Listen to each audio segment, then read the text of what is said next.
Bitcoin Liberty Live, episode 22, I believe. Is it? Yeah. Oh, we were supposed to get new equipment if we hit 21. Yeah, our audio remains amazing. Shit. For those of you who have stuck with us, none of you who... people are listening. We get YouTube comments. People like the content. Do they? Yeah, people are liking it. People like us. We're charismatic, handsome men talking about really hard-hitting, impactful things. Man. I'm just sort of fucking... I am. Fake it till we make it, right? No, I'm just going to continue being an asshole. You continue to be an asshole. I'll continue to smile and be charming. The content is hard-hitting and good. We are getting to the root of solving the problems. Solving the world. Every week we sort it out and are like, this is what we need to do. Yeah. Bitcoin fixes this. And then people are like, your audio still sucks. Yeah, I know. We just have to invest just a fraction of I'm literally spending more money on golf clubs than our audio. It's telling. That's for your health and wellness. And yeah, but the audio sucks. So maybe this week, I'm hesitant to get more equipment because Fritz is in charge of all the post-production stuff here. And my software editing, too, is minimal. And Fritz is new to this. Yeah. I've done this for 20 years, and I am steadfastly refusing to go down that path. You're patiently holding back to not make it a Hollywood production. I am patiently holding back just to make it at all. Because I've been down that road before where I get roped into something, and then next thing you know, I'm doing all this fucking crazy, 8 or 10 hours worth of post-production work every week. And someone else is going, do you think you could tweak it more this way? I'm like, how about you go fuck yourself? So, yeah. So I'm still just sitting on my hands waiting. But if I go and get some equipment, that changes things. That makes it so. And I'll see good podcasts with good followers, like a couple of Bitcoin bros on the Bitcoin podcast. They'll literally be sitting together next to each other like this with headsets and mics, and they're all wired up, and it's not good. It sounds great. They got bass tone voices, and well, I don't even naturally have a bass tone voice. So I've got kind of a baritone Kermit the Frog going on. Yeah, I'd be lucky if I had baritone Kermit the Frog. I should talk much. Yeah. So I don't know. I mean, no matter what kind of microphone I have, I'm always going to have to sound like this. Can't help it. But we could at least sound clearer, audible. Yeah, it's easier listening, even if you're not staring at us, but you're if I'm working and I'm just listening, clear quality audio is, you don't have to think about it or listen into it. You just are hearing it. So yeah, it's one of those cornerstone, foundational things of making a video that people want to listen to and watch, is it has to look good and sound good. Yeah. And we have none of those components in place. So well, the lighting's good. I think our color and light's not bad. Good backdrop and environment. But what's been going on this week? So much. I've literally followed nothing this week. Oh, let me update you. No, please do, because I have no idea. I've almost completely checked out on Twitter for the last 2 weeks. I've been working on the book, so I'm just every once in a while I'll scroll on and go, oh yeah, this annoys me, and then I put it down. I have time enough just to kind of scroll and scan highlights. I cannot reply or I don't do active myself. I'm a lurker, really. I read. But, yeah. Supply chain attacks. There was something, did you hear about that one? So allegedly, Israel. Oh, the pager thing. Pagers, yeah. But it was like, how did that happen? How did they, that through, I would assume, a distribution or production company or a manufacturing location that makes stuff, they had infiltrated that in a way where they put in explosive material into pager batteries and stuff, or around the batteries, so that when they got to a certain temperature, they got activated very much, they blew up. They go pop. So it was new in the sense of an asymmetric type of attack, where then Syria's president sort of thing out like, get rid of all your two-way radios and all your stuff, because they didn't know where attacks might be coming from, and it was kind of a new vector, I guess. And then if you extrapolate from that, people are like, oh shit, what about all of everyone's phones and everything, not just not explosives, but just turning off stuff. Yeah. Or a company sends a spec, hey, we want we want Bitcoin miners to hash certain ways or whatever, and a Taiwanese company or some other company or whatever, they make the chips.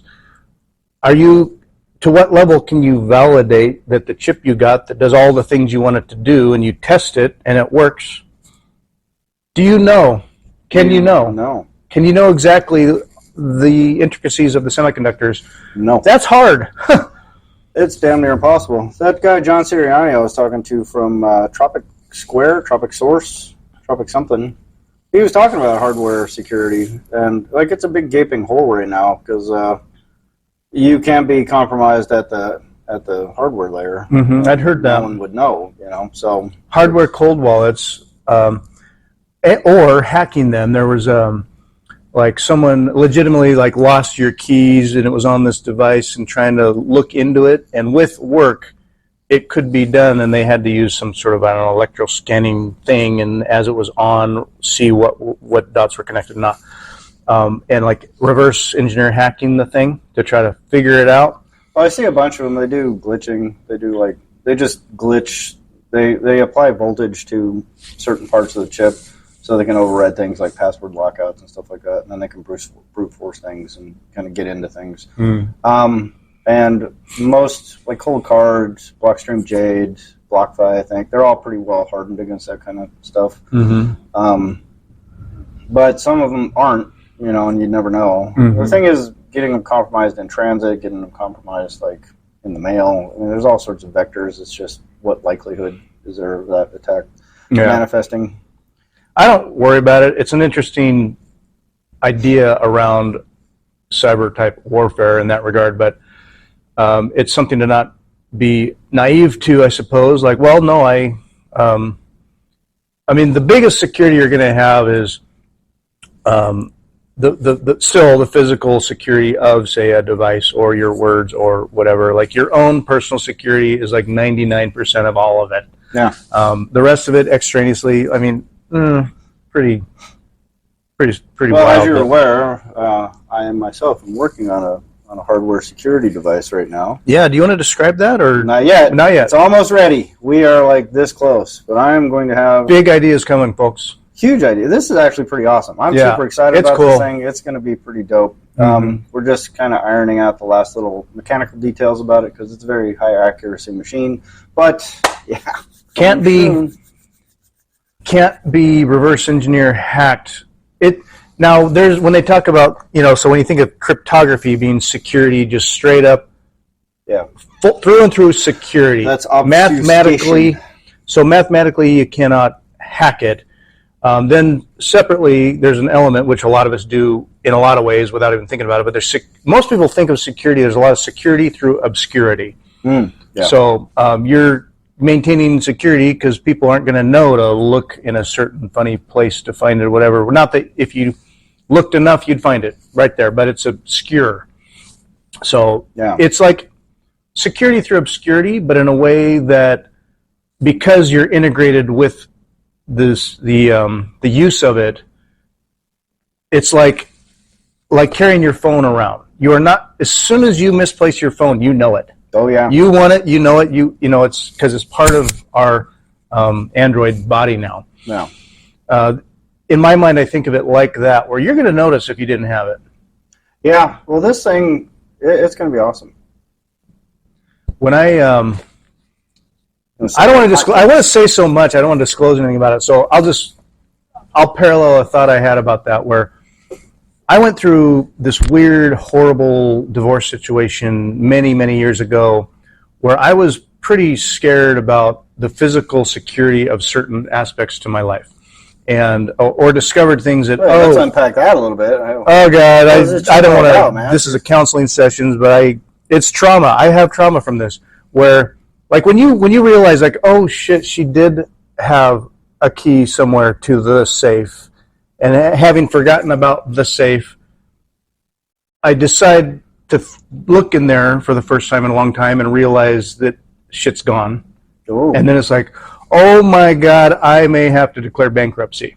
Oh my God. Really? Anyway, I didn't declare bankruptcy, but I was close a decade ago, and so. And I've recovered, and all that's Steal. done. Huge amount of cash and some assets and stuff. Oh, really? Like our savings that I took for granted. Like, we're not divorced yet, but we're working through it. Oh, yeah. Oh, maybe I should check that account that she had access to, or I should open that safe that I think I only have the key to. Nope. Cleaned all that shit out. Sneaky, trolly, manipulative bullshit stuff that when I realized it was that level, and I was the naive chump that had been had, I was wrecked. Oh, no. Like, really? oh my God. Everything like starts over again. Canceling all my subscriptions, and I'm out of money, and like month to month, I'm the one paying the rent or the mortgage, and like rebasing my frame of finances to its core because everything had changed now. Yeah. Oh, yeah. Like, surprise! Oh, she is. You're not working through hard stuff. She is an enemy. She is setting herself up, and you're fucked. She is trying to ruin me, and there were other things related to it. She had problems. Don't get married. Approach it like a business, but you could go down all kinds of rabbit trails there. But when I realized that, so I had to literally. She still had access to where I lived and stuff at the time, and we had young kids, and there were things we had to work out. Like I was working night shift.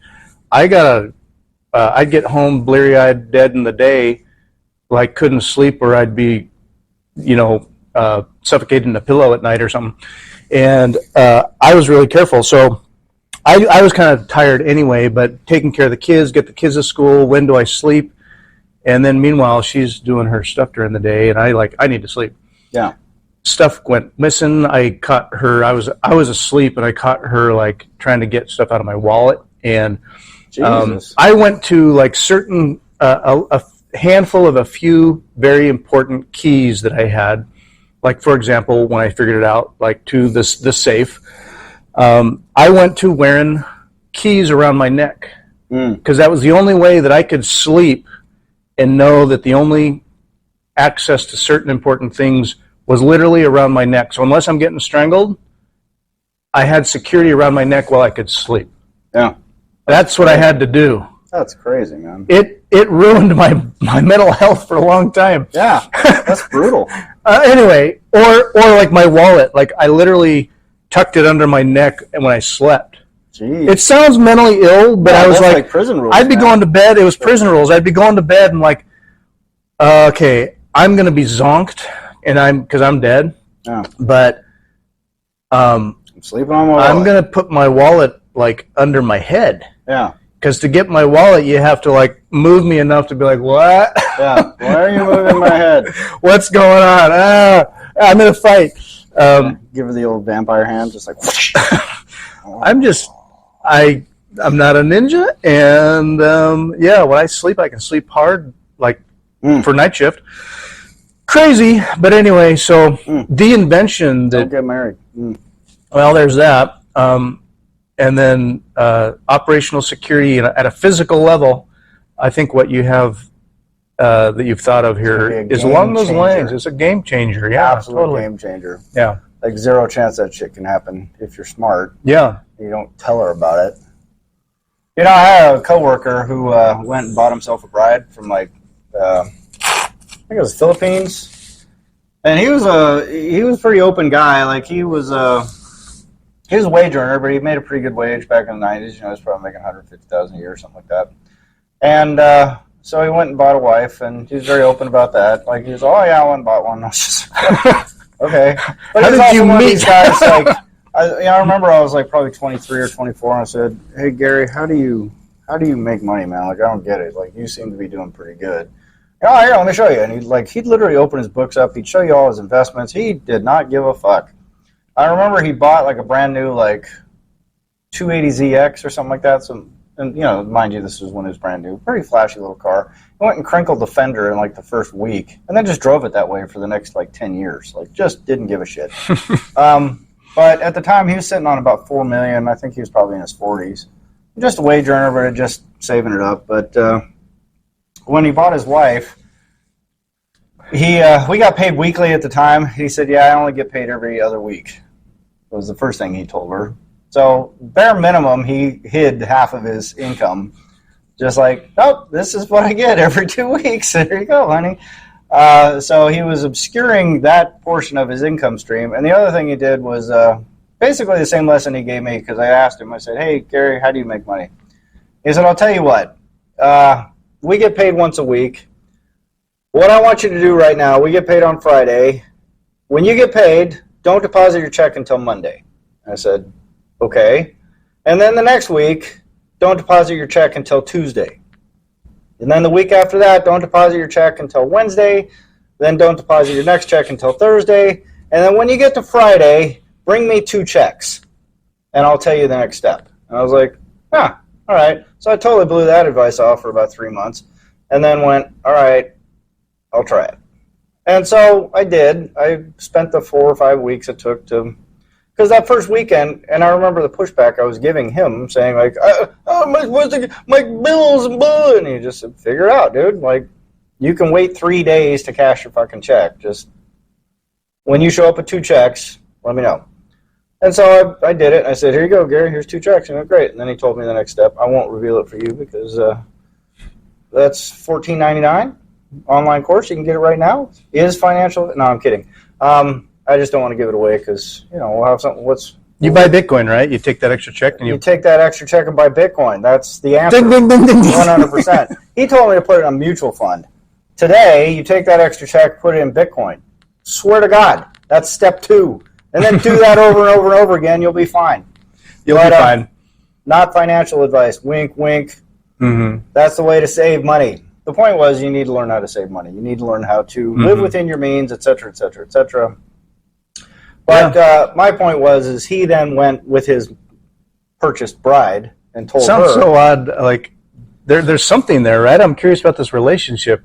Was there some love? This is what happened. Who gives a shit? Like, he knows. Love. That's what it's about. Love. Yeah, if you believe that, I got a bridge to sell you. But marriage has been a transactional thing for 5,000 years, and for the last 50 years, these fucking Hollywood assholes have tried to convince women that the most important thing in the world is to have a career and be in love and happy. No, it's all bullshit, dude. Like, no. You are there to create a new family unit and bind 2 families together. They're part of the family dowry expense. Yeah. Trade. I mean, this is how you increase wealth and power throughout history in a competitive resource capture economy. You bind families together by blood. Anyway, so first thing he did with her fresh off the boat, he said, I only make 50% of what I really do. First lie. Second was, you need to figure out how to make money. This is how you're going to do it. And the other thing I asked him is I said, hey, man, well, how do I make extra money if I want to do that? Because I can save. And he said, it's the easiest thing in the world. Buy wholesale, sell retail. I went, bullshit. Fuck, what do you mean just buy wholesale, sell retail? He goes, you look around, every single thing standing around you is bought wholesale, sold retail. Try it. And I went, you're full of shit, Gary. And he said, I'll tell you what. If you don't believe me, go down to the downtown flower market in Los Angeles. They have these big open-air markets in downtown LA. They're wholesale markets. Anybody can go in there. And he said, go buy yourself a bucket full of like pre-made, pre-bundled flowers. Go up to Forest Lawn Cemetery, stand by the off-ramp, put up a fucking sign for $5 each and sell them. I went, fuck you, Gary. I'm not standing on the fucking corner with a fucking umbrella. Just like, who wants my flowers to the graves? He said, well, then you don't want to make money. You're not interested in making money. That's a hustle. And I said, well, fuck, Gary, if you're going to make sense, then I guess So I went down to the goddamn downtown flower market, and I bought a bundle of flowers, so I think it was like $20. You get like a whole bucket full of them, like, 25 or 30 bundles of flowers. They die within a day or two. That's the thing. You got a commodity that's short-lived here. Well, who cares? I mean, the point is they just go throw them on a grave because you're standing outside the cemetery, right? Yeah. So that's all it's for, is just like, oh, it'd be nice to give Grandpa some flowers. So anyway, there's a good margin in this, but I stood out there with a goddamn bucket and a fucking chair and a sign and just like, I feel like such a fucking asshole. But sure as shit, man, within about 3 hours, flowers gone. I just went, oh. I went back and said, Gary, that shit worked, dude. Like, I made like $300 or something. He goes, yeah, that's buy wholesale, sell retail. That's it. That's the game. Figure out how to do that. So with his wife, he said, what do you want to sell? She goes, I don't know. and she said, I think Beanie Babies are cute. He went, great, let's sell Beanie Babies. So she went, and like he would show up at work and just throw fucking Beanie Babies all over the counter. Who wants some Beanie Babies? And people would just, I like Beanie Babies. I'll take 5 Beanie. Oh, this one's cute. I like this one. So she sold Beanie Babies for a year. She would have garage sales where she'd just sell Beanie Babies. She would just go around to her coworkers and sell Beanie Babies. After a year, she had enough money stocked up to buy a fucking store, like a grocery store, with 3 delivery vans, cash.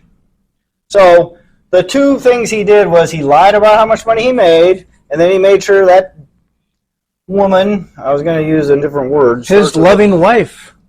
Starts with a B and rhymes with hitch, but he made sure that woman was able to make her own money, so he didn't come looking for his. And you know what? Once you teach someone how to make money and they have a bunch of money and they don't mind being around you, then life's pretty good. But if they just see you like well, I don't like working, and it's way easier to just suck this guy's dick for a few years and then take all his stuff, then, you know. You got hurt once, I know. No, it's, I mean, everyone has. We all have. And that's just how it goes, man. Like, so I see couples, friends of mine even, or whatnot, but I've known many couples that, and I didn't know this is all that typical, but you have what you look for in a mate, in my mind, as a guy in a modern world. I would be more attracted to a woman who's got something going for herself, who is smart and capable and has her own interests, her own job, her own business, or she's good. She's good, and merging that together, we got more, and you can lean on each other, and you're not just alone. But you're sharing, and there's trust, obviously, but she's capable and got things going for herself. She would be okay if you got hit by a truck. You got your thing going, and I don't know, but together you're stronger. And that just, to me, it's like a more capable, intelligent, interesting, cool person that you'd be more into living with. And I see couples that keep their money separate. She makes her money, and it's in her account. I make my money, it's in my account. And they fight over all the bills and who covered for what, or okay, you pay the mortgage and I'll pay these other things. And then they're always kind of weighing in their heads. It's like, who did the dishes? Who didn't do the dishes? It's fighting over the little details of money all the time. Like, I know you make more, or, well, can you help cover this time? Sure. And one doesn't keep track of it and the other does. And over time, it always feels like grass is greener. There's this disparity. It's not fair. And they fight about money. They fight because women have to fight with men. That's what I think. And men are assholes. Well, they can be, and as I was pointing out before, I think, I've had many male friends. I've never had a male friend come up and go, you know what, you can just go fuck yourself. I think this is bullshit. I don't need to put up with this shit anymore. Never once. I've lived with male roommates. You know how many times we fought about stuff? Like 0 times. I've had 0 times when I've had male roommates come up and go, this is bullshit. You're not paying, right? Because we're both sort of operating in like, you know, I'm not saying men can't be bums, because they can be. I'm not saying men don't argue about stuff like, hey, dude, you got to stop fucking leaving your dishes in the sink, whatever, right? But, and, you know, paying bills and stuff like that. And there's a comedian, Ari something or another. Shafir. Ari Sheffer? I can't remember his name. Ari Shafir. But he does a bit where he talks about, like, I dropped some chicken on the floor, and I don't have a girlfriend right now. So I dropped the chicken on the floor, and at that moment in time, I have done nothing wrong.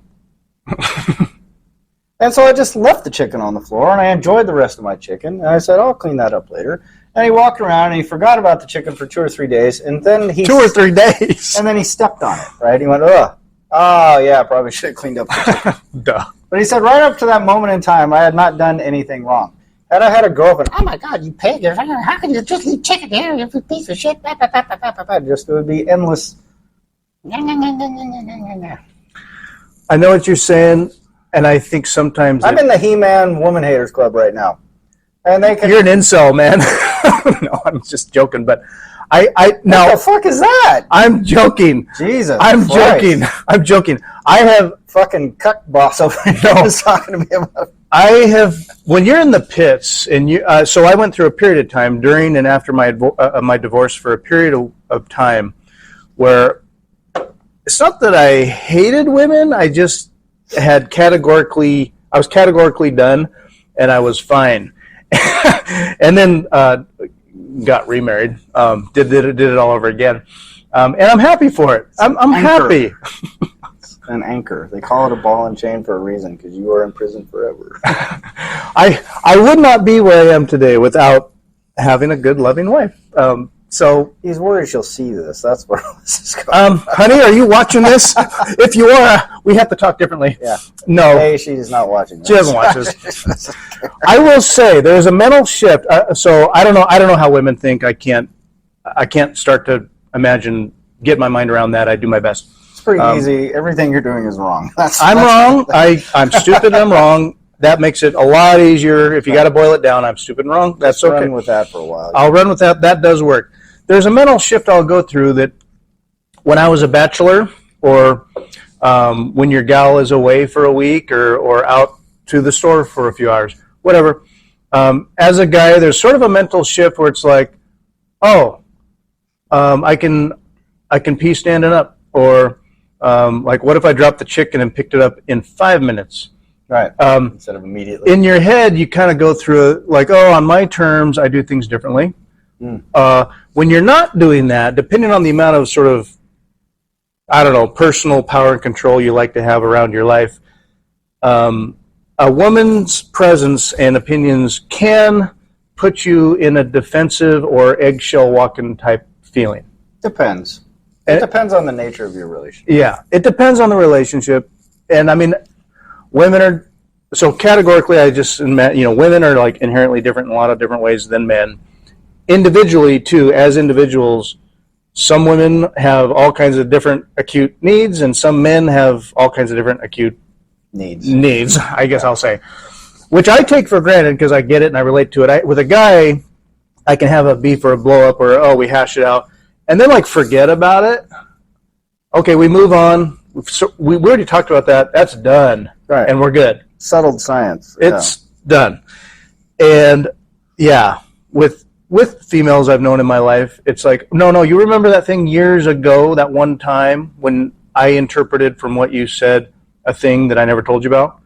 No, I don't remember that.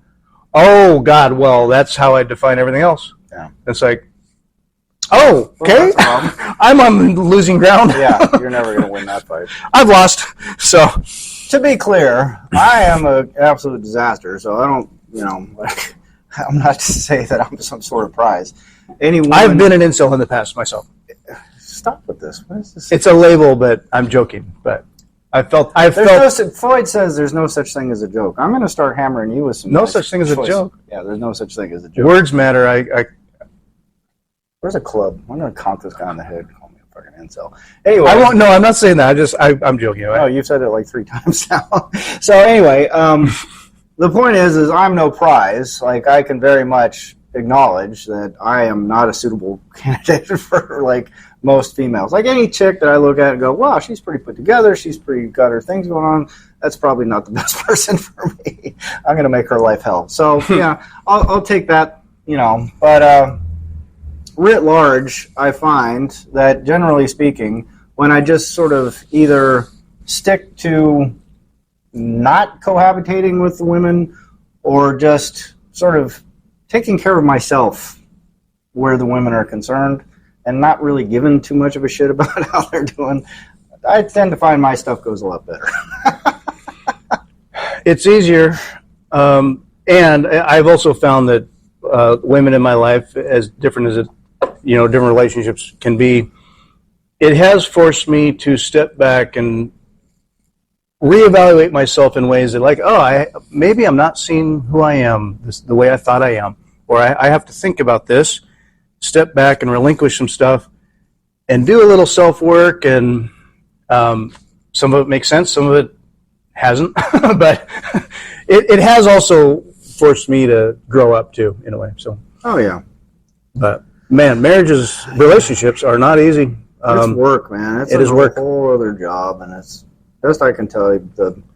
That talk about like low time preference, man. That's like, what benefits are you going to see from grinding through this with this person that you alternatively hate and kind of appreciate for the last 30 years? Well, at the end of your life, you got someone who's going to wipe pudding off your chin, and you're going to go, gosh, I'm really glad we went through all that stupid shit together.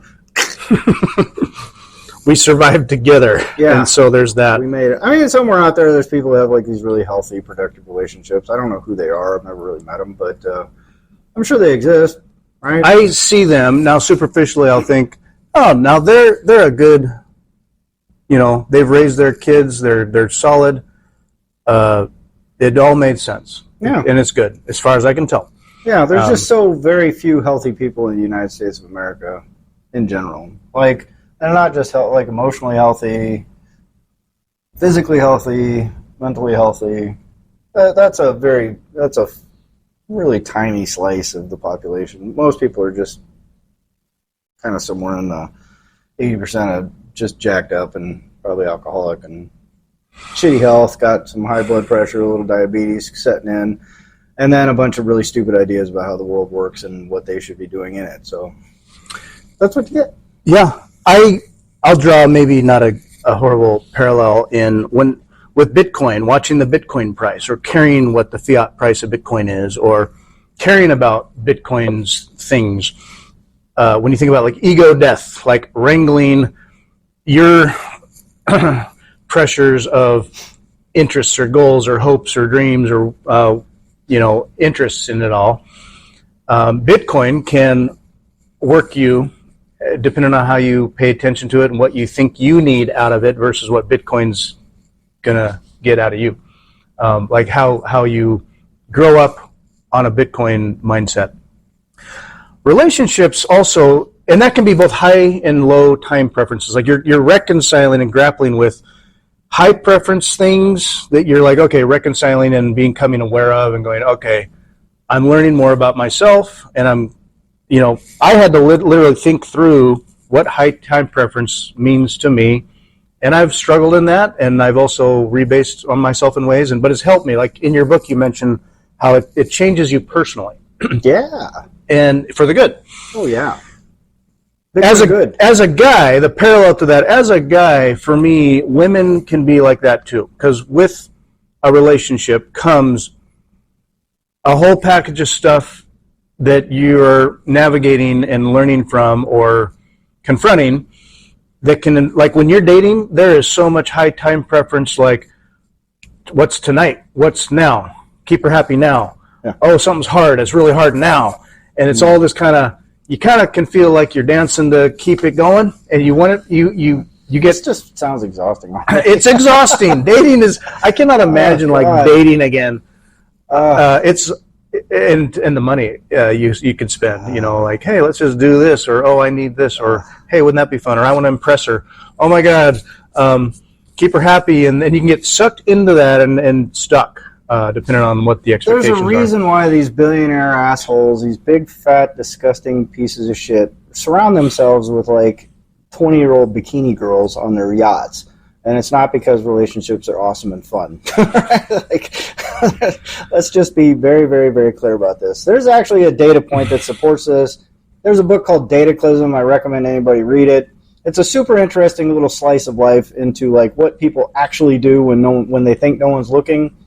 And like one of the things they find, and Jordan Peterson's talked about this also, like men are attracted to what I think he called pubescent faces, right? Like men just look at like, 16-year-old girls and they go, ooh, I like that. And they look at young faces and go, ooh, I like that. And then if you look at the data from Dataclysm, they go, answer this question. Do you want to date someone younger than you, older than you, or about your age? And the man, I'd like someone around my age, sure. What do you search for when you think no one's watching? 18 to 20-year-olds. Like it's like this. Like the spike is like that, and then it's flatlined. Like women, legitimately, they track with age. They're within about 4 or 5 years either direction with age. They go, if I'm 20, I want a guy who's 18 to 22. If I'm 22, I want a guy who's 20 to 24. All the way up. If they're 45, they want a guy who's like 47, to whatever, 50. Men are like, I want a girl that's 18 years old. And then it goes down to a flat line. Like, it's a huge spike, 18 to 20, and then it goes flat line. Like, men that are 50 are looking for 18-year-old girls. Men that are 65 are looking at 18-year-old girls. But if you go ask an 18-year-old girl that's on a dating site, what's the greatest volume of message you get? Old, creepy men. Like, just constantly. Like, they're just, hey, how's it going? Hello. Do you want to date a fat, old piece of shit, balding fucking blue? Universally, no, right? But, so there's a little disconnect right there. But people like to convince themselves of who they are, what they are. That's their ego talking. But the reality is our biology drives so much we don't even. Like I said, there's a reason. If you have all the money in the world, like a lot of these billionaire fat asshole pieces of shit do, they don't surround themselves with like, I need to go find that special lady that's gonna round out my life and make everything perfect. Nope. 100% of them, every single one. Like Elon Musk has had what, like 10 baby mamas now? I was just going to think, so thinking of Elon Musk, I mean, okay, not that he's underweight. I don't know that he's in horrible shape. No, he's in horrible shape. Like, you think so? God, ugh, that's disgusting. Does he do any burpees? Probably not. Certainly does not do burpees. I've seen pictures of him where it's like, okay, yeah, he probably works. I mean, he's not like obese. Let's okay. Right, like for his age, I'd be like, yeah. I mean, he's probably on an American diet, and yeah, he's straight up dad bod guy, whatever. He's dad bod, and I could say the same about myself in ways. Yeah, well, I mean, I could. Well, I am like a very well-muscled guy that's covered in bags of chewed bubble gum. That's what I look like. That's I was videotaping my golf swing, and I happened to be standing there in my boxer shorts and a T-shirt. I just want to see what like little hiccup I had in my backswing, and then I played the video back, and I did one of those little slow-mo things on the iPhone, and it was just like, oh Homer Simpson in slow-mo, like, here comes this lumbering fat piece of shit walking onto the screen. Yeah, well, like I said, here's the thing, though. As I was just talking to Fritz yesterday, day before. I was going to mention something. Yeah, yesterday we had lunch. There's this thing I've been doing for almost 2 years now. It's called Busy Dad Training. You guys should check it out if you're interested. This guy, I saw a video of him. He's sort of this quirky English dude, but he's just like yoked, right? I mean, he's full on like, underwear model looking body kind of thing. But he's like a philosophy PhD. I don't know. He's a quirky dude, but. He goes, I just want to let you know, I look like this from doing nothing but burpees 4 days a week. And I went, bullshit, you're so full of shit. Nobody looks like that from just doing burpees. And so I went and dug in a little bit because I thought this guy's selling like dick pills or vitamins or he's got some hustle going, right? Nope. Went to his website and it's just straight up like, 4 days a week for 20 minutes I do burpees. And he's got a little protocol of like, this range of burpees and this is how you kind of level up through the system. It's his own little thing. There's another guy named Iron Wolf who's like a Marine boot camp instructor. This guy, he'll rep out 500 burpees in like 45 minutes, 40 minutes, something like that. But the Busy Dad guy was sort of inspired by him. His whole thesis was, hey, I'm a dad now. He had just had a kid, and he was working on his PhD, and he had all this shit going on, and he did not have time to go and spend like an hour and a half at the gym. People go to the gym for like an hour or two, and it's like, man, that's why people don't go to the gym, because you're like, oh, I can't do it. Yeah, it's such a huge time burden, and by the time you get back and take a shower and eat and everything else, like 2 or 3 hours out of your day is just evaporated, right?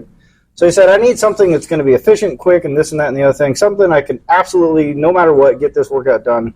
So 80 minutes a week, he does burpees, right? And he's absolutely shredded. So I was like, okay, I'll try that. So I hopped onto the little bandwagon, and the first time out, in the first 20-minute block that I set out for myself, I think I did like 65 burpees. And that's a lot of like, do 10 burpees and sit there going, oh my God, holy shit. That's what I did. Okay. Well, yeah, he stepped up and did this morning. Oh, wow, this morning? This morning. And I'm just kind of waking up and drinking my coffee and feeling a little congested, but I'm like.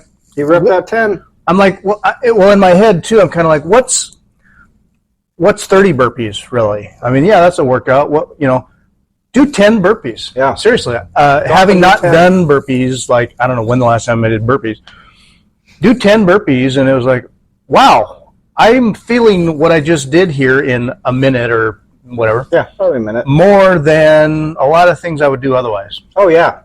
Well, this is what I found out about that is it sounds easy. You go like, oh, just do 20 minutes of burpees. How hard could that be?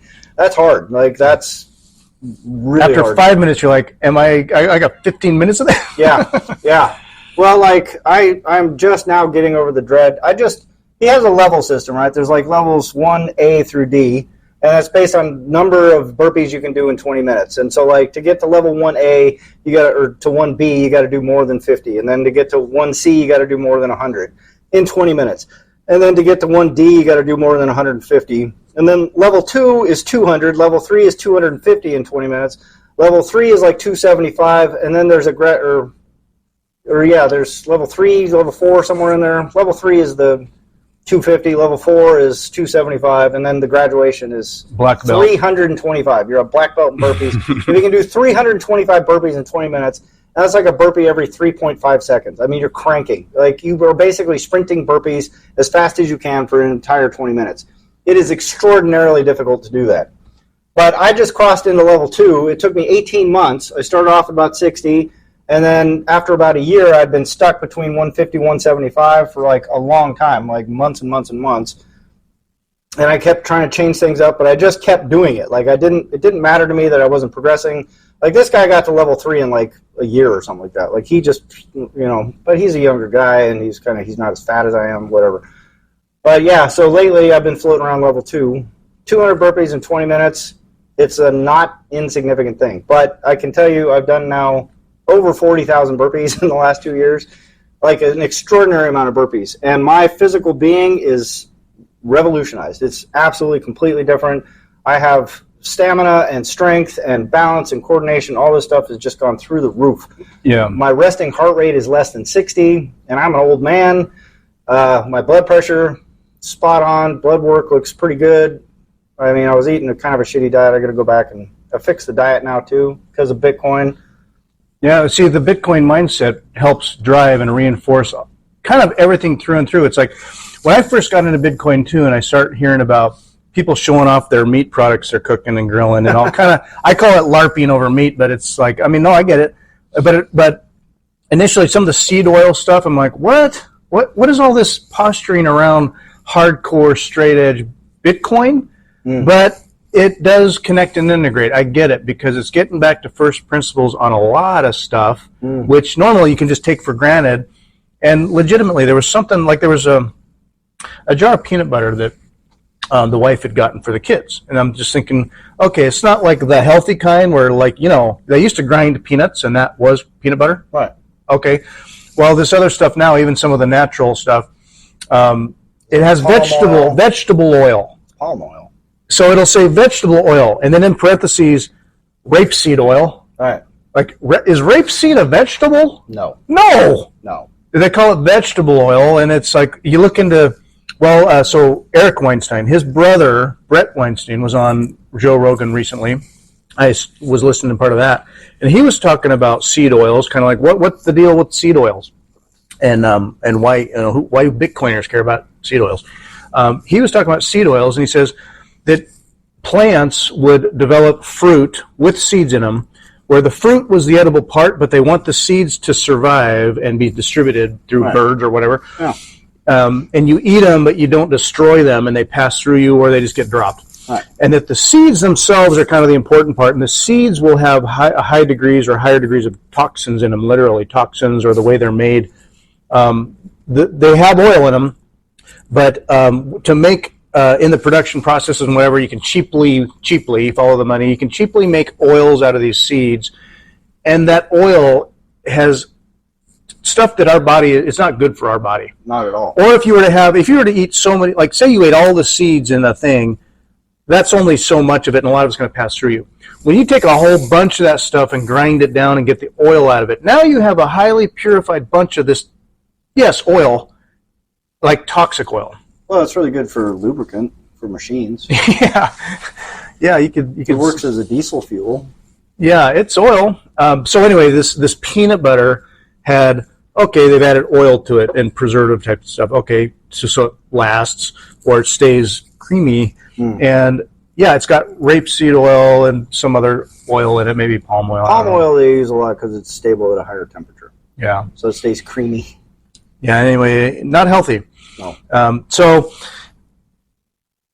lowering your time preference on a lot of fronts, and women in relationships, there's a low time preference aspect to that, of course, where you think, well, I mean, man, if you have kids, you're invested in thinking about long-term stuff, and or as a relationship, if you can deal with things and get through and navigate, getting along with a person and caring for people in good times and hard times, there's a low time preference to a lot of things there that take personal work. I've found they have some multiple preferences. Here's the difference between men and women, if you want it summed up. Men want something different. Women want something better. That's it. There's your whole thing in a nutshell. 100%. That probably sums things up. And there's a biological basis for that. As men are like, I need to reproduce with as many people as I can. That's my job as a human being. That's my biological drive. I need to see if I can spread my genetic material. And the women's priority is to get the best genetic material.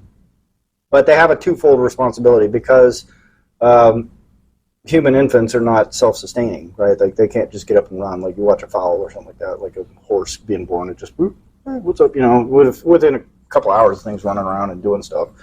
Human babies, not so much. So you need someone to take care of. So they have a twofold drive. They go, I need the best genetic material and I need a suitable person to help take care of this thing. Those aren't necessarily the same people. And if you go look at the study that they just did in Britain about 10 years ago, they said it's something about 40% of fathers of children are not the biological fathers, and it's unknown to the spouse. Ooh. Ooh. So there's that biological drive kind of kicking in again. They go, well, Tom looks like he's got some pretty good DNA, but he's also a philandering asshole, and I don't think he's going to be around to help me raise this kid. But Bob over here is a pretty swell guy. He seems pretty stable. I'll just mix and match.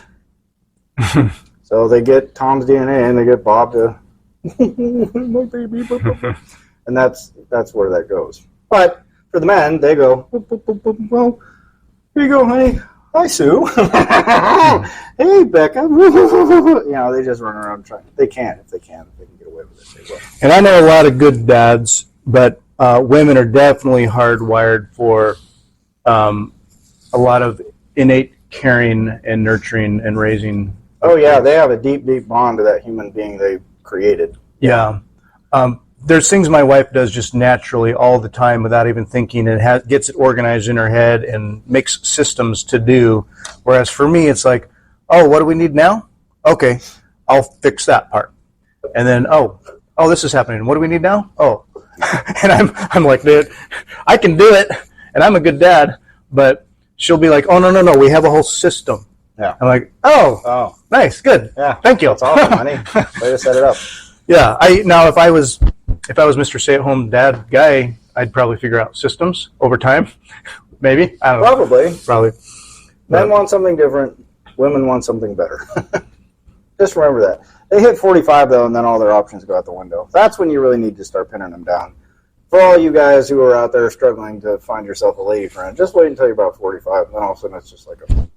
Also, and it's good, there was some random on Nostr. I replied to a guy a while ago where he was struggling about, or, feeling like, the feeling you have when you're newly single, maybe, and you're used to having been in a relationship, and now you're single, and there's this sort of feeling like filling that void, or feeling this identity over, well, having my girlfriend, or having my woman, or that you're just used to that. And it's sort of like, and I grappled with this when I got divorced, but it was like, number one, first and foremost, be good as you, for you alone. Excellent advice. Start with you. Yeah. Fix you. Yeah. Fix yourself first. Get your shit in order. And when you're good, not only are you going to attract the more better person who sees that and gets that, and you'll have a foundation that isn't just looking for, well, who's here now or next. You're more scrutinizing, and you have standards. You're looking, no, I'm good, and I'm not going to settle for, maybe for fun, I guess, but you. I think back to Seinfeld again, where it's like, there's drama over relationships or whatever, and she's like, we're breaking up, and Seinfeld's like, okay. Yeah. Cool. Because he's An good. abundance mindset. He's good. He has abundance. He does what he wants. He'll date for fun. And, hey, if it becomes something cool, there's relationships that lasted. And then if it blows up and she storms off, I'm going to my mom's. Okay, bye. Yeah. I mean, I'm still here. I would also point out that Seinfeld was widely panned at the time for being a bunch of sociopaths. That's true. It's comedy. Yeah.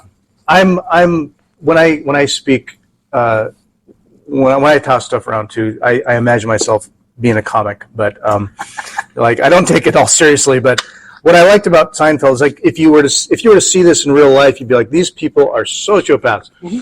And it's hilarious. So yeah, that's what makes them funny. I see Costanza in myself a lot sometimes. It's funny little stuff where, well, like the whole, I don't know what if it was it the Soup Nazi or some pizza joint or something, and he's like, it parallels with I was driving back from I think the airport with my kids from the Portland area, heading up the gorge. Kids are hungry, and I'm like, well. Okay, it's been a fun time. We're making a fun day of it. Let's go through the drive-thru. And we went to Burgerville. We go up to Burgerville. And I'm just thinking, quick drive-thru, little nothing burgers. I like the food. And so I get the kids a couple little burgers. The thing comes, and it's like inherently, it's like tip, push the button. Yeah. Here's the price. Here's the tip, 10%, 20%, 30%. You can push a button and there's your tip. And I'm kind of looking at it like tipping. I mean, not that I'm a Scrooge. Whatever, Scrooge. And I tip 20%, just kind of, I mean, the math is easy. I'll just tip 20%. Even if the service isn't great, I don't care. You get a tip. I'm fine with that job and the service they provide and what that is. Cool. In a drive-thru, I wasn't really used to that or thinking about it. I'm like, tipping?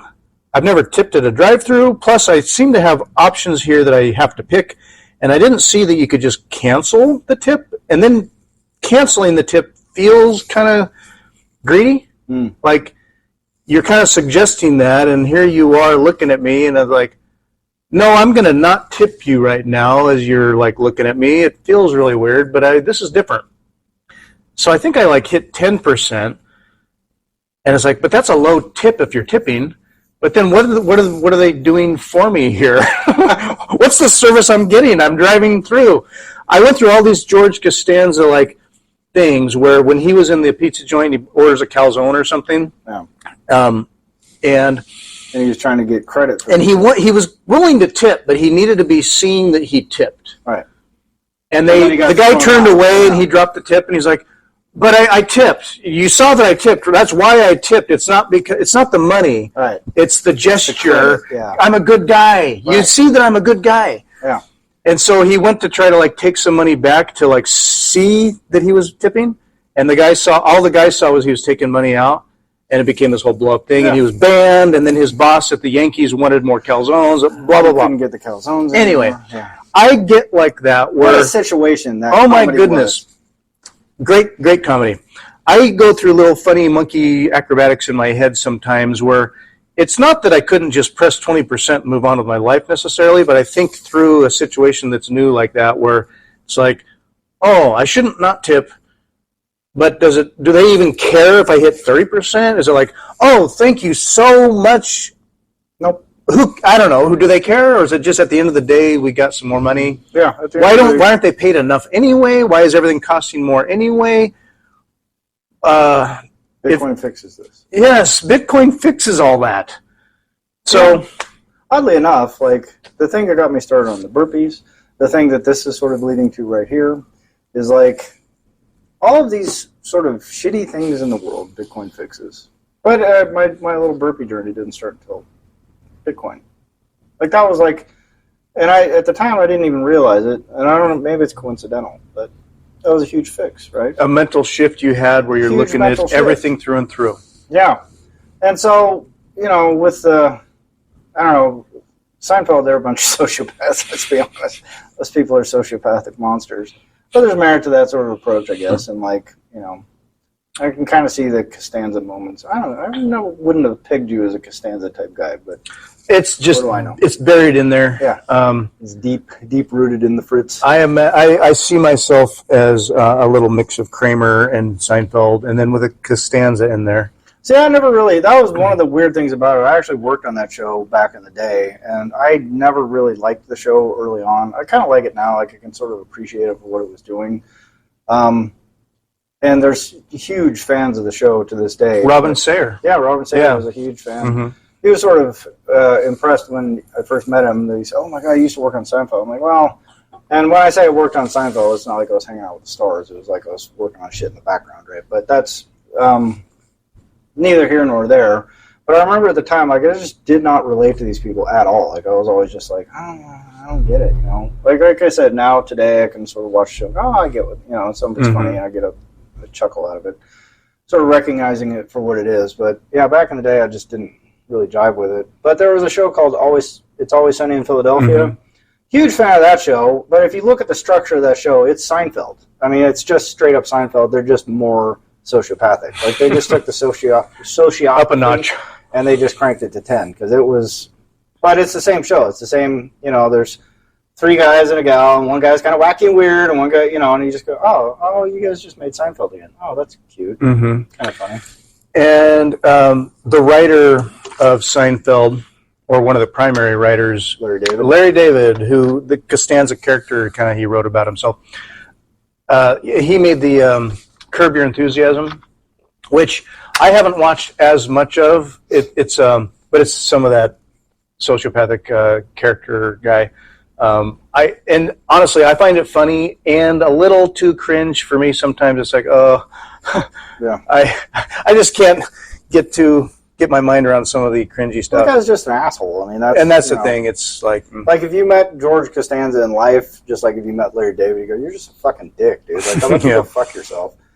They're guys that really needed their asses kicked a long time ago, and probably repeatedly, and never happened. So they kind of got away with it, and now they've become successful, popular people. It's kind of crazy. There's a funny. There's very few things a good ass kicking can't fix. Now, having lived in LA and been working in some of that world and seeing people, I mean, I only from the outside, I just imagine like what it's like to be an aspiring artist and then you become quasi-famous or a famous artist, and how that affects your personality and your presumptions. You were talking about Prince at one point about just what Prince needs today, right now, or I want a panda right now. Yeah. A panda bear. I want a panda bear. Yeah. Okay, Mr. Prince. You realize it's 3 o'clock in the morning in Minnesota. Yes. So when can the panda be here? I was trying to get my mind around, like, what is it? Like, sort of like people are always looking for the magic formula of, like, well, they became famous. What was that path? What do you do to hack that? And if I do these things, I want to be famous too. Yeah. And one little thing that I think I observe in some people is that, like, you want to be famous, but you're not, or you're working and learning and doing stuff. And if you want to be famous, just start acting famous. Just act like you are, and maybe that'll create gravitational pull that, like, they must be, huh? No? 0 chance. I'll tell you what, there's probably about, out of the 17 or so million people who live in the greater Los Angeles metropolitan area, there's probably 2 or 3 million that are operating on that very same principle. If I just act rich, it'll come to me. And there are no shortage of people. I've seen people drive out of apartment complexes driving a 750iL BMW. So you go, that guy's driving a $120,000 car while he's paying $800 a month rent for a studio. Because he wants to look flashy. I'll see Mustangs parked in a trailer park when we're doing home visits and stuff, and it's like, all they have is in this car parked in their trailer park. And they're probably going to lose that anyway. So you cannot act the part and get there. Just like you couldn't wake up right now and act like a guy who's been in prison for 20 years and is a shot caller for the largest prison gang in America. Like, you couldn't just walk in and go, oh, I'll just act like that guy, and people will think I'm the people will instinctively see right through your bullshit, your facade of bullshit. People that walk around trying to act like they're successful to attract success, you can see through that a million miles away. The secret to success in highly competitive industries is luck. those people, every single one of them just got lucky. 100%. People like to attribute it to things like, oh, they worked so hard, or they were this, or they had this special characteristic, or this special character. It's all bullshit. That's all hindsight bias and survivorship bias, 100%. There is no magic formula. There is no hack. There is no way to get, if you are poor and in a shitty situation, you think you're going to become famous somehow doing something. You increase your odds by trying, but only marginally. Like, you increase your odds from 0 to like 0.0001%. Right? That's where you're at with that game. It's a lotto. I look at it like, luck is where opportunity intersects with effort. You got to be showing up and working, and then when the opportunity comes, you happen to be there as well. You can't just be like, well, when's my ticket going to come? Right. Well, you have to do something. You can't just sit there like a potato and expect to get famous. Like, you're not going to sit on your couch and become famous. But if you go and do all the steps towards something like podcasting or acting or sports or whatever, just showing up and doing that work, you are in, like, chances are good that you're going to get filtered out. 99% of those people are going to get filtered out just based on sheer talent, ability, aptitude, things like that. They're just never They're not there. going to have the right combination of traits to get to a successful level. Of the people remaining, that's the lotto, right? So if you happen to fall into a category of person who just happens to be extraordinarily remarkable at a very specific thing, and then you are now in competition with about 1 million to 2 million other people that are exactly like you, like no different and probably a little better in some ways and probably a little worse in others. And from that lottery, those people move on to the next level. So it's. I feel like I see people who sort of, not that they're not hustling and looking for the opportunities, but they're also like acting like they are owning it. Right. Like that they fit the mold too. Like, well, they also act famous. Right. So they could be someday. Yeah. I look at it as it's kind of superficial and like, okay, well, it's all clownish. Superficial, yeah, and it is cartoonish and clownish, and it's. People really, they don't like hearing that it's luck. And one of the things that I love about Jeff Bezos is if you go pull it, he'll actually says this to this day. So, what do you attribute to the success of Amazon? I just got lucky. God bless you, because it's true, and. There is no, if you ask Jeff Bezos to repeat his trajectory, 0 chance it happens. You ask Elon Musk to repeat his trajectory, 0 chance it happens. There was a kid who was a millionaire by the time he was 27 or 28. He said, I'm going to chuck it all during COVID. I'm going to show people how you can become successful. I'm going to get $1 million starting from 0. And so he got rid of everything and went out and parked himself on a park bench. A lot of people kind of shit on him for his little experiment or whatever. But, the thing is he went out, and this is a kid who's already started $1 million business, already has all of these great attributes. He's outgoing, and he's open, and he's high in agreeableness and high in conscientiousness, like all the sort of barometers that you need in place to be successful, that success meets, luck meets is preparation and effort, whatever. Yeah, preparation and opportunity. Preparation and opportunity. So he puts all his little stuff in a basket, and then a year later, he abandoned the project, and he had made about $65,000 after enduring just enormous fucking hardship, like being homeless and like scrounging on people's couches and living in a cockroach-infested fucking trailer, and it was just an absolute nightmare because life happened. His dad got sick, this, that, and the other thing. So he abandoned the experiment with, I learned a lot of valuable lessons. But my point of pointing that out is he is suffering from that same hindsight and survivorship bias that everybody else does. They go, because I did XYZ, that's why I'm successful. And that's never true. Because I did this effort, that's why this opportunity showed up. That's why I was able to go, no, that's not true at all. That opportunity was fleeting, and it was the result of a bunch of other fortuitous circumstances that came before it. And just because you happen to be prepared and you happen to trip over that one fortuitous circumstance doesn't mean it's a repeatable process. Does that mean there are not people that are more motivated, hardworking, et cetera, et cetera, et cetera? Does that mean?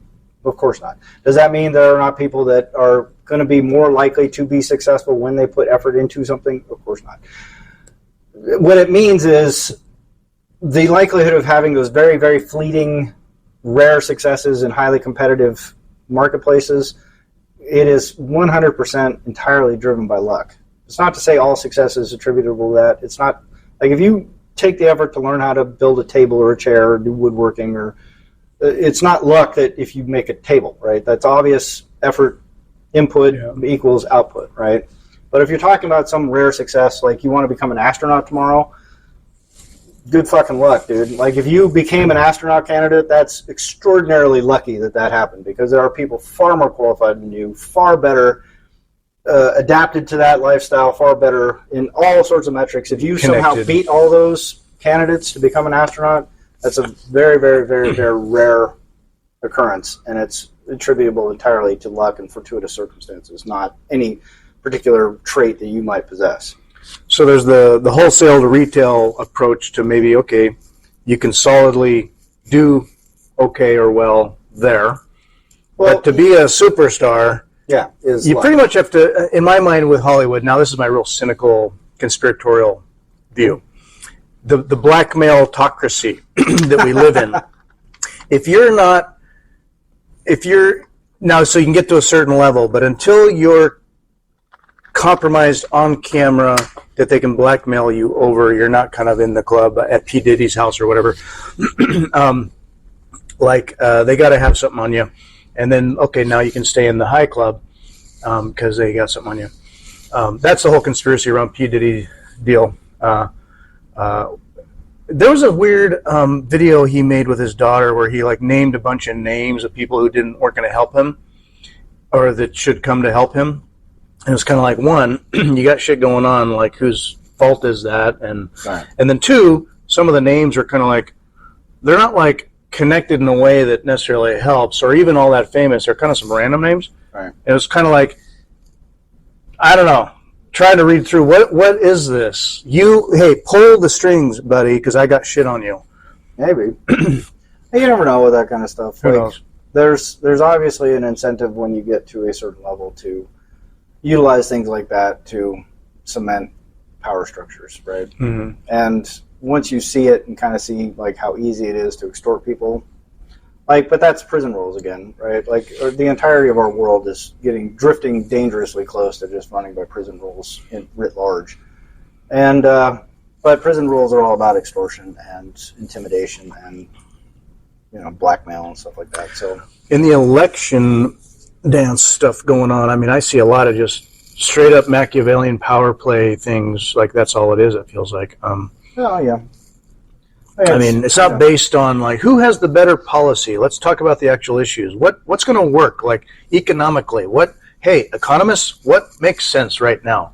No. It's just, how do you feel? And we look at this 5-second video clip. It's plays. Just all outrage politics. Outrage. There's no way out of this mess. You can't. I've tried to explain to folks, and I don't think people really. Well, Bitcoiners get it. The bots don't. You can't just you can't quadruple the global money supply in 2 years and go, this is going to work out fine. But they had to quadruple the money supply in over 2 years because they fucked around and found out, basically. Mm-hmm. And prior to that, they had been fucking around, and then they found out the last time they doubled the money supply. Now they've quadrupled the money supply after the doubling. So we're talking a 10x of the money supply in the last 15 years. Probably 20x. And you can't just do that. But the thing is, once they got rid of the last vestiges of the gold standard, the only incentive is to capture as much of that paper as you can, right? Mm. By any means necessary. And once there's unlimited paper, there's unlimited corruption. So this is just the natural outpouring of unlimited corruption. Mm-hmm. I guess a bit of news from this past week is the interest rate change. So there's that. Just joke. So print some money, I suppose. I don't know. Yeah, it's just adding to. I mean, as you expect, it's the only direction they seem to be able to go. How do you dig yourself out of the hole? They don't. It's impossible. They have created conditions that are impossible to navigate with any coherency. Mm-hmm. I shouldn't say impossible. There is a fleeting possibility. Bitcoin fixes this. The Great Realignment could adjust. thing? I think it's going to. I remain hopeful. In the meantime, I'm just going to be bitter about my job and women. I feel that. I love you, ladies. Sorry, I'm mostly joking. Me too. I'm just joking, except And I think they're a bunch of fucking assholes. see, women. I've known women that are like, men are just dogs. Men are just assholes, and I'll be like, oh, they love throwing that shit around. I'm not going to argue that either. I mean, from your perspective, say you're a good, well-intended woman of integrity, and you're looking at the field of men. I could see where, as a man who would protect himself, as a woman who would protect herself, and the stakes are higher biologically. Oh yeah. So yeah, you want to be careful. Well, let's put it to you a different way. Like, men are fucking idiots. So let's get that out of the way too. I'll get on the other side of this fence now and go, if you're a lady and you're marginally attractive, you are continually being harassed by a bunch of fucking beta piece of shit fucking assholes that feel super entitled to your vagina just because they exist and they think they're fucking special, right? So you are constantly navigating, like, I hope this guy doesn't beat me up when I tell him I don't want to go on a date with him. And then watching him get butt hurt and get all fucking weird and like, you're trying to make a little distance, and they're like, no, I love you. And you're like, dude, okay.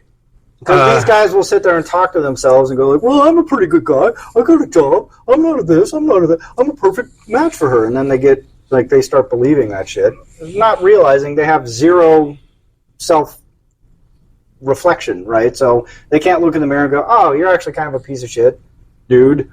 There's zero reason why anyone would want to fuck you. So, or just accept a little rejection, or give her some space, or whatever. I mean, and these guys are straight up stalkers, and they're fucking not like men in general, just super emotional, super fucking frail egos, like nearly impossible to fucking deal with.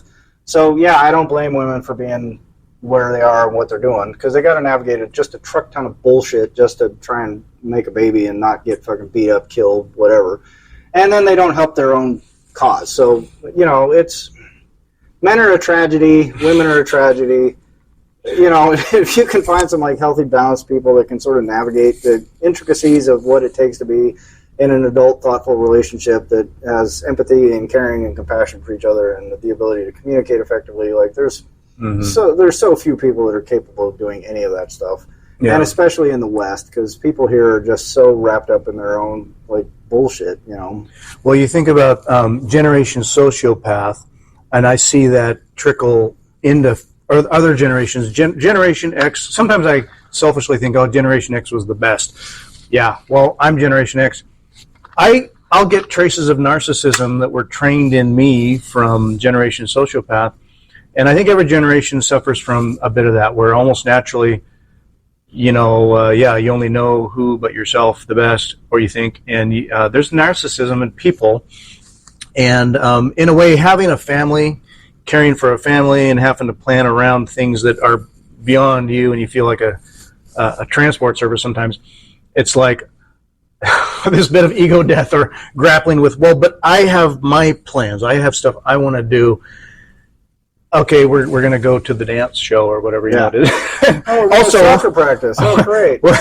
Soccer practice again. Okay, all right. I'm going to watch you flail around on the field and act like I'm impressed with what you're doing. A scrum of 4-year-olds picking at a ball with a couple picking daisies, and you're like, yeah. And this is funny. He's like picking his nose, and someone else is crying. It's like, I need you to win. Hey. Yeah.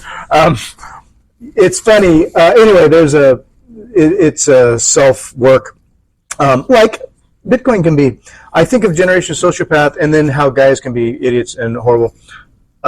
Just absolute pieces of shit. Like it's the shots fired at the golf course this past, was it this week or like a week ago? I guess a week ago.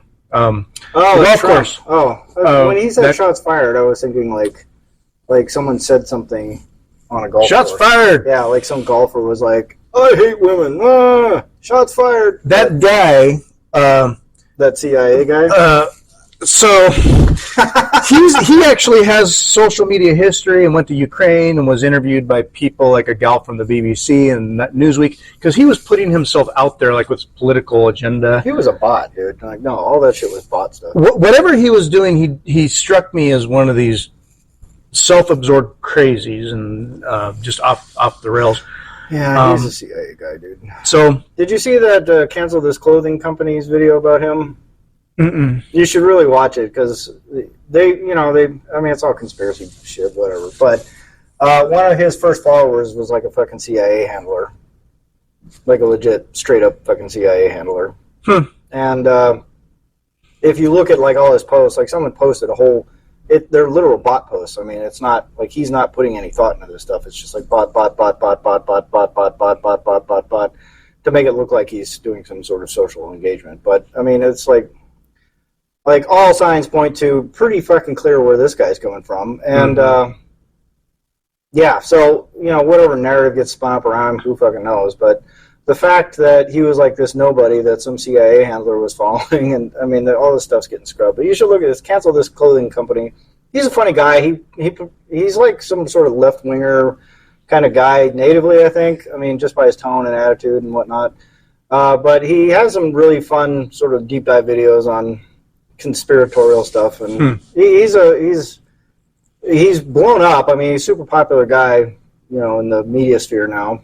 And some of his stuff's a little corny, I think, but a lot of it's kind of like, oh, it's pretty interesting. It's fun to think about anyway. But the things he was pointing out here, he goes, not saying, that this guy, but it looks pretty fucking clear to me. This guy's like a CIA, something.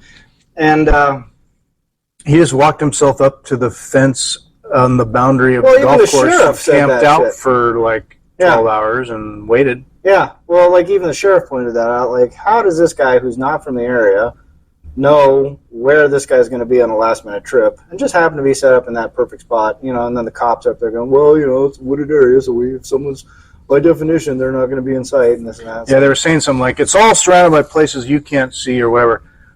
I don't know. If the president's going to be somewhere and you see the security around them and what they do, you got Trump, you're going to walk the entire periphery of that golf course, I would think, or you have agents. Yeah, it's not rocket science to fucking keep someone from taking a shot at somebody. It just takes some resources, and they're not expending those resources. So, well, after that happened, I don't know if you heard Trump called Kamala. Jeez, I don't know. People Kamala. People mispronounce it, and then they're judged for it. I just forget. He called her, and he goes, Comuna. He called her and says, knock, knock. She said, who's there? And he goes, Owen. She says, Owen who? He says, Owen 2. Yeah. It's like, we're bringing the jokes now. Is there going to be an Owen 3 here now? I mean, it's just, they're ratcheting, so.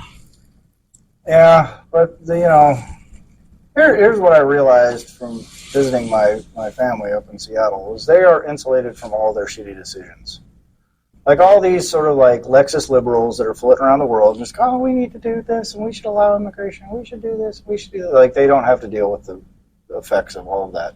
We should just let criminals go. We should just not criminalize, misdemeanors. We should not do this. We should not do that. They do not have to deal with the effects of that. As long as they're like in Springfield or somewhere in randomly Oklahoma, that must be hard. But where's your compassion? Yeah. Well, let's ship them all in. Let's ship them into Seattle. Let's just do let's ship them right into the middle of Kirkland. Or let's put them in Everett. Yeah. Nice neighborhoods. Everett's a piece of shit town. Oh, but, it's been a while for me. Yeah, it's been a while. Kirkland, Bellevue, Redmond. Bellevue, yeah. Like, why don't you plunk all those immigrants down there and see what happens? Have your Haitian immigrants and have the Mexican immigrants and have all those people just start getting free housing in your area and start fucking leaving trash all over the place and start doing whatever the fuck's happening around there. And then and I guarantee you all of a sudden these people are going to start being real fucking conservative real fast. Well, we need to do something about this because they are absolute fucking sociopaths. They have no idea. They're so insulated from the shitty effects of their shitty decisions. They don't have to deal with the problems they create, which is why they keep creating them. Because they go, well, I don't see any problem. It's all fine. Well, and we anthropomorphize people. Like from our perspective, you're doing well as a professional, who knows, white person in Seattle. And so you can see people's plights. And I call it anthropomorphizing because it's sort of like you imagine what that involves kind of from your perspective of just pure compassion and what what could be unburdened by what has been. And so it's easy to say, no, let's just be nice. How does it feel? A good friend of mine, and I haven't talked to him in a little while. He lives in California, I believe now, in Silicon Valley. Went to MIT. Oh, no, John Hopkins. He went to John Hopkins, biomedical research. I met him in middle school, and he had just recently emigrated from China with his family. His family came from China. He came to America randomly in Idaho, of all places, but they landed where they could land through the help of a church. And he was 10 years old, didn't speak English, but was quickly learning. And like, we live in America now, and we're going to be American. And his dad was a real tech guy and good people. But he legitimately, he told me a memory he had as we went through high school together and all that. He said, when I came here, we were like at a park, and I saw pigeons just kind of doing their thing around, like just random pigeons that we ignore. Yeah. He could not believe that pigeons were just being unignored by people that could be catching them and eating them. Yeah. Oh, yeah. It'd be like in China, people hunt those. Like, hey, there's pigeons over there. And you're looking for food. In America, they hunt those. Pigeon is good, dude. Have you tried it? No. I'm telling you, man. You give them a little BB right to the side of the dome. Because they're not very meaty birds, right? There's 2 medallions under at the rib cage that are delicious. So it's a great, as far as I'm concerned, that's a great little source of dinosaur meat is pigeon food, because they just breed like crazy. Yeah. They're super easy to take care of, and you just, you thump about 3 or 4 of them, you got yourself a nice little meal there. So culturally for us, it's like dog is not meat. Right. Pigeons are not the food you hunt. You could, sure. I would. I've had pigeon. It's good. But for you to go to the park down the street and go hunt a pigeon and be like, what are you doing? Oh, I'm getting lost. You can get pigeon over there cooked for you. If you had it's or go on the field. There's restaurants that serve pigeon. Yeah, sure. They call it squab, I think. So what he was seeing was like in a park where kids are playing and there's pigeons. Right.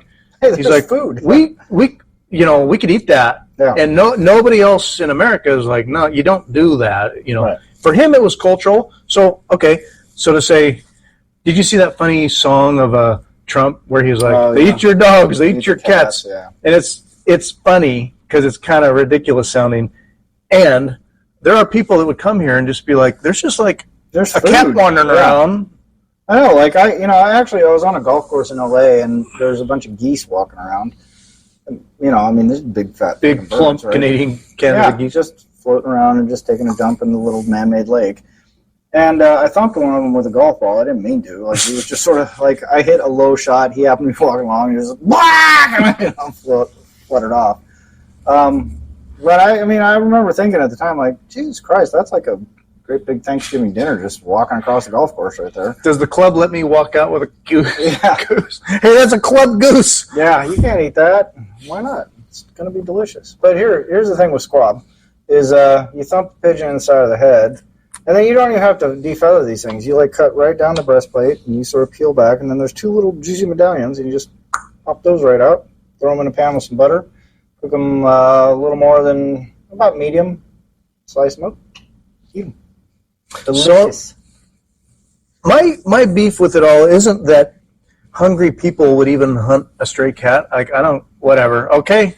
You see, that's a little weird because you don't want to, almost universally, you don't eat predators. That's kind of... Yeah, predators are up on the chain a little bit. Yeah, but there's stuff about that can make it unhealthy. It's not that they are not edible animals. It's just you kind of want to avoid it. Generally speaking, you don't want to eat cats. Dogs are sort of like that omnivorous kind of thing. Not really a great protein source. Like herbivores, those things are great at turning plants into food. Yeah. Like you shoot a cow, they're pretty delicious, and they got a lot of great stuff for us. Predators ruminant animals are a great food source for human beings, but predatory animals less great. Sure. So anyway. Yeah. Whatever's in the environment kind of collects in the source of the energy. Yeah. The toxins or who knows what. Yeah, I don't think you can eat a bear liver, right? I think there's something about the... Oh, really? Yeah, I'm pretty sure. I'm probably just talking out my ass. I don't know. But, deer liver, good. Elk liver, good. Cow liver, good. Goat liver, good.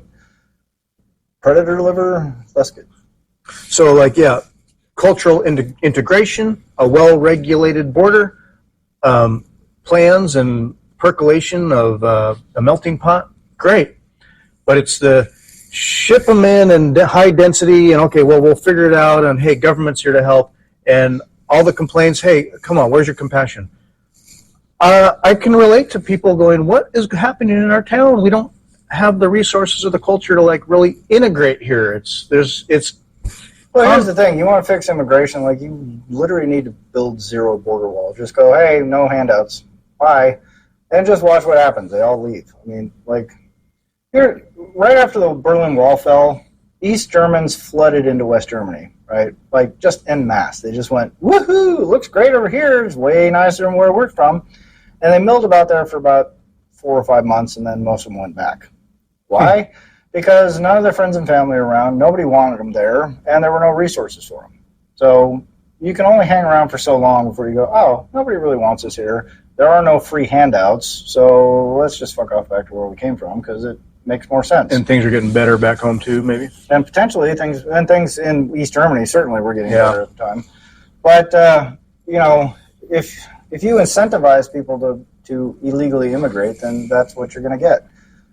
And you need to strip away those incentives. I mean, we can't afford, but people say, well, what about the people here? Like they shouldn't be getting handouts either. It's like we need to end the handout culture, and then you fix a lot of problems. But zero chance that's going to happen. So Bitcoin's got to fix it.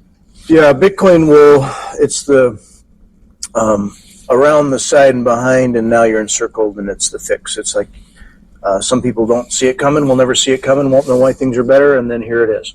I hope so. So that's the theme of the book, which should be out this week if I can just finish. Well, and I said you were finished, and there's a lot to finishing. Yeah, it's written. It's written, not finished. I'm laying out references right now, right? And the thing is, I had references originally were all links because it was I was writing in an online format. And why bother with a bibliographic reference section if I just have links? But then I went, you can't click on a link in a paperback. I should probably put some references up. So it turns out there's about 500 references in the book, which is pretty lightly referenced as far as I can tell for a 240-page book or something like that. I mean, it's decently referenced. It's not like a scientific academic paper. It's mostly theory. And but laying out those references in the little format that is good for the paperback, that is a manual process. And so, like I told you the ChatGPT thing, I said, hey, can you create me a reference list? And I went, yeah, no problem, from these links. And there was some garbage. And it just made it all up. Like, it was 100% fiction. Like, none of it was right. And I was Here's a link. And, like, Sailor was not talking about sub-Saharan Africa. Right. And it was not about economic development. It was not, none of the, it just went, he probably wants to hear something like this. It's like that goofball that just tells you what you want to hear. So I had to go through and manually fix all that shit. And now, if I give ChatGPT the correct material, it produces nice, tidy APA references that I can just copy and paste. So I don't have to go through the trouble of actually manually typing out every single reference, which adds a lot of time. So there is a significant cost or time savings from ChatGPT formatting most of my references for me. But now that I'm laying them out in a bibliographic reference section and I want them to be for print, I'm going, well, I should probably fix this and probably make this right. So as I go, it's like copy, paste, fix, copy, paste, fix, copy, paste, fix. Oh, this one's actually wrong. Oh, I missed one here. Oh, and on down the line. So I've got all the references down for parts 1 and 2, and I'm cracking into 3. So I've got about 250 references to go, which if I just sit and grind through it, takes about 3 or 4 hours, I think. And then I need to actually lay out the book. Then I need to finish the introduction. Then I need to make sure all the chapter things are set up right and the cover is right, and I got to do the cover art and the cover design. Like if it were to be printed, the proofing, formatting of all that. Right. And then I need to write this whole, like, I didn't even think about it, but there's like a description of the book in Amazon. And I was like, what are other people doing for descriptions? Like, I went to Lynn Alden's book, and it's like this fucking big, long, I was like, god damn, I got to write one of these too? And then Safedin's book, same thing, it was big, huge, long, expansive, this about, and then Jeff Booth's book, everybody's got these big, long intros. I'm just like, fuck, I don't want to write another thing on top of all the other things I've already written. But write a synopsis of the entire thing that just... Yeah, that actually sounds good. I mean, that's a job in and of itself. It's like, oh, I guess I'll put that hat on now and figure out how to write an intro that isn't fucking stupid. But then I kind of go, I might just go, this is a book about Bitcoin. It's a lot of theories about where things came from and why. Enjoy, and just, there's my description. If you want to read it, go ahead. If not, go fuck yourself. I don't care. But yeah, so once I get that all done, and then there's that whole ISBN number thing, and then putting the barcode on there, and do you set a retail price, and do you want that on the barcode, and the back matter, and do I have an about the author section? And it's like, nobody cares about me. Like, who gives a fuck? That's the easiest part to write. I'm great. I did this. I did that. I was class speaker in the 8th grade. I think I'm just going to use my Twitter thing. I swear to God, it's going to be like Bitcoiner 21E15. Can work. Yeah. Or you have a website, just say, update your website. Hey, here's my website. Click. Yeah. There I am. I have a website. Update it. Yeah. Could do that. Oh, did you settle on remind me or do you want to say it? I don't want to say it. Okay. It'll give too much away. More to come, folks. This is going to be awesome, man. It's going to be huge. I'm so excited. I just want it for myself. I don't even care if people buy it at this point. I just go, I can't wait to make this for myself. This is going to be awesome. And then the bars of the cage, and we're free. Oh yeah, I have high certitude. The only thing I worry about is how long it's going to take for someone to rip it off, because I don't think it'll take long. Well, and somebody with more marketing prowess than me, but. We'll see. I mean, I'm hopeful that Bitcoin Twitter will get a hold of this thing and go, wow, that's a fucking great idea. Hey, everybody, you should check out this great idea. And then we'll go, yay. And then hopefully we ship enough that by the time someone rips this off, I'll have enough Bitcoin stocked away that I go, And it's a job in itself. Say you make a patent, and then you want to defend that patent, or... Jesus Christ, dude, it's like $15,000 just to get the patent over the line. Really? And there's a truck ton. They say average rejections 2 or 3. I don't even know. I mean, we're going to go for a provisional patent right out of the gate, and then, just see how it goes. But you can do a poor man's copyright kind of a thing where you... Zero protection. It doesn't... Nothing? I mean, unless you have a patent protection. The thing about a provisional patent, it at least shows that your idea was out there first. And it sets a date for the idea. Yeah. Right? And you'd be in court where that argument would be heard or whatever. Well, the thing is, you can't even take it to court until you have a patent, right? So it's you put the provisional out there, and then you patent the idea, and then if it gets copied. But the thing is, some guy in China can just fucking make it. Sure, China don't care. So whatever. That's true. Whatever. But, I mean, it's a precision device, and it's debatable whether or not it's even a patentable idea anyway. So, we'll see. But regardless, it's kind of not about the money. It's more about, helping Bitcoiners and helping myself primarily for, security and things like that. But if other people can get some mileage out of it, cool. I'm all for it.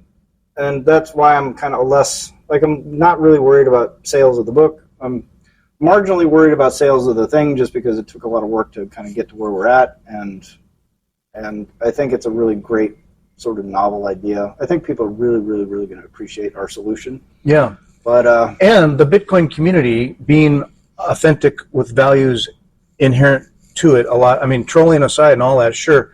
People go to the source, the original thing, this is it.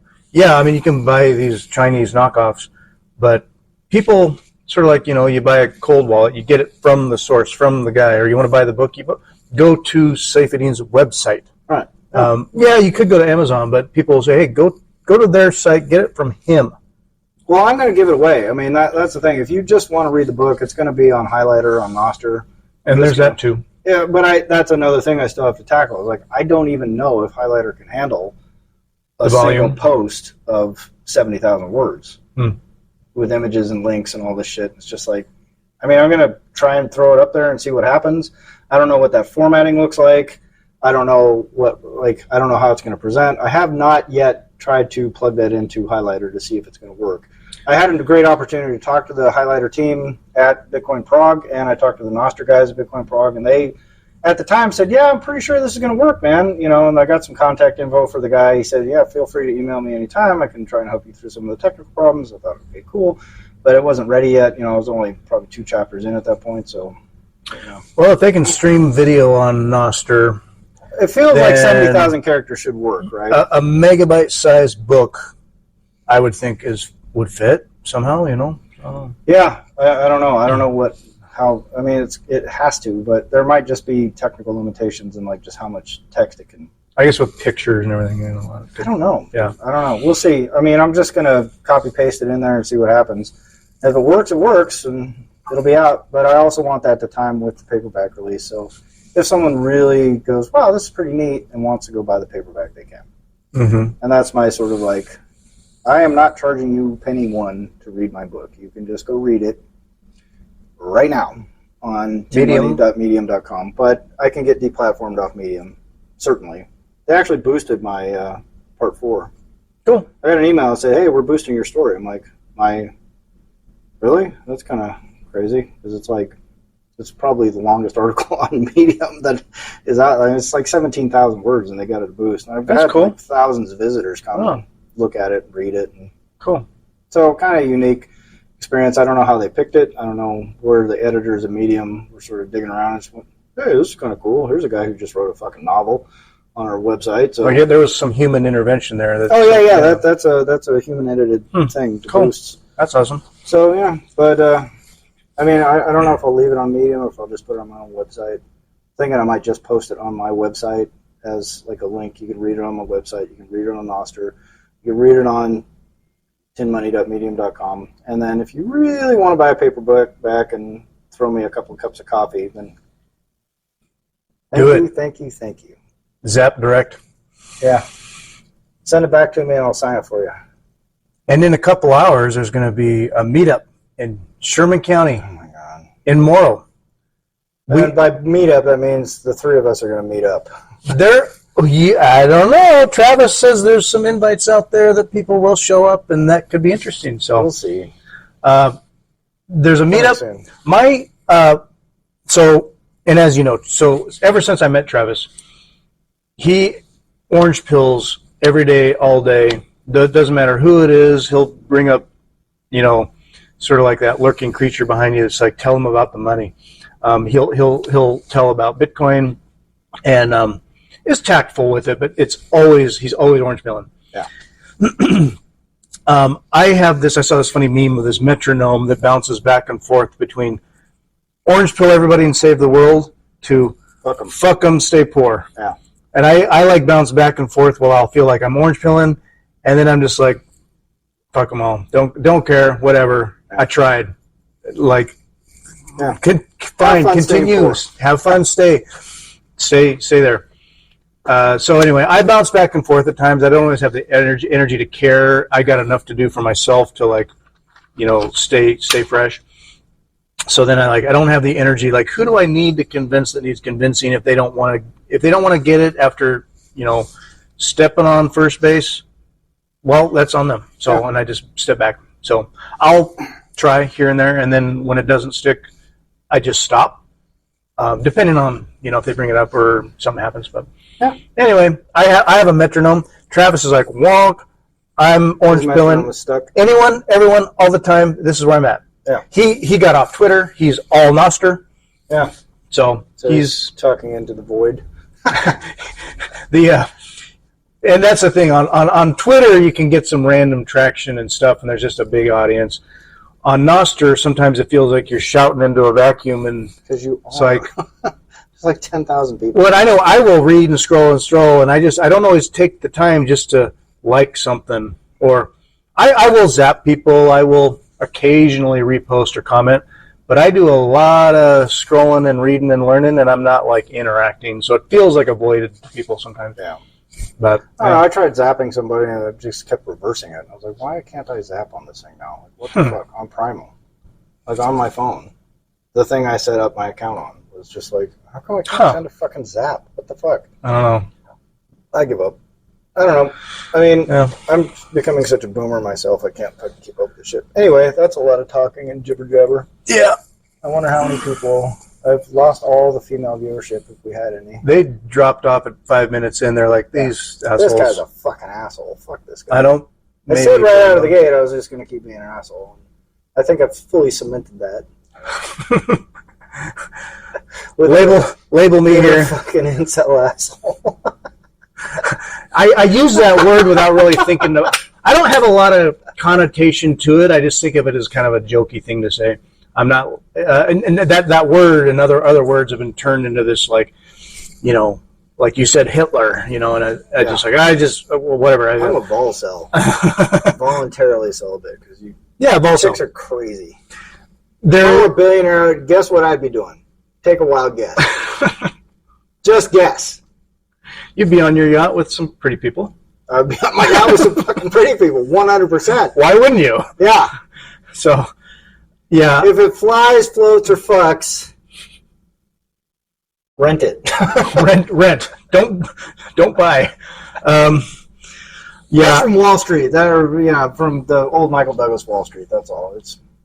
I know it's more He-Man Woman Haters Club. It's like Little Rascals. He-Man Woman Haters Club. No girls. Well, and I'm raising a young girl myself. I want her to be a strong, tough, smart, independent Bitcoiner. She's already wrecked. As I'm wrapped around her finger, and she's like, "Come on, Daddy, come. Now put this on your head. Wear the tiara. Okay, we're gonna be okay. Now play with the dolls." Okay. And I'm just like, "Okay, Whatever." It's fun. I love it. So yeah. All right, we'll wrap this one up. Hour and 40-something minutes. So next time we might have audio. Let's see if I can get through. Let's see if this audio works. Oh, it's gonna be trash. It'll be trash again. Sorry. Coming soon. Bye.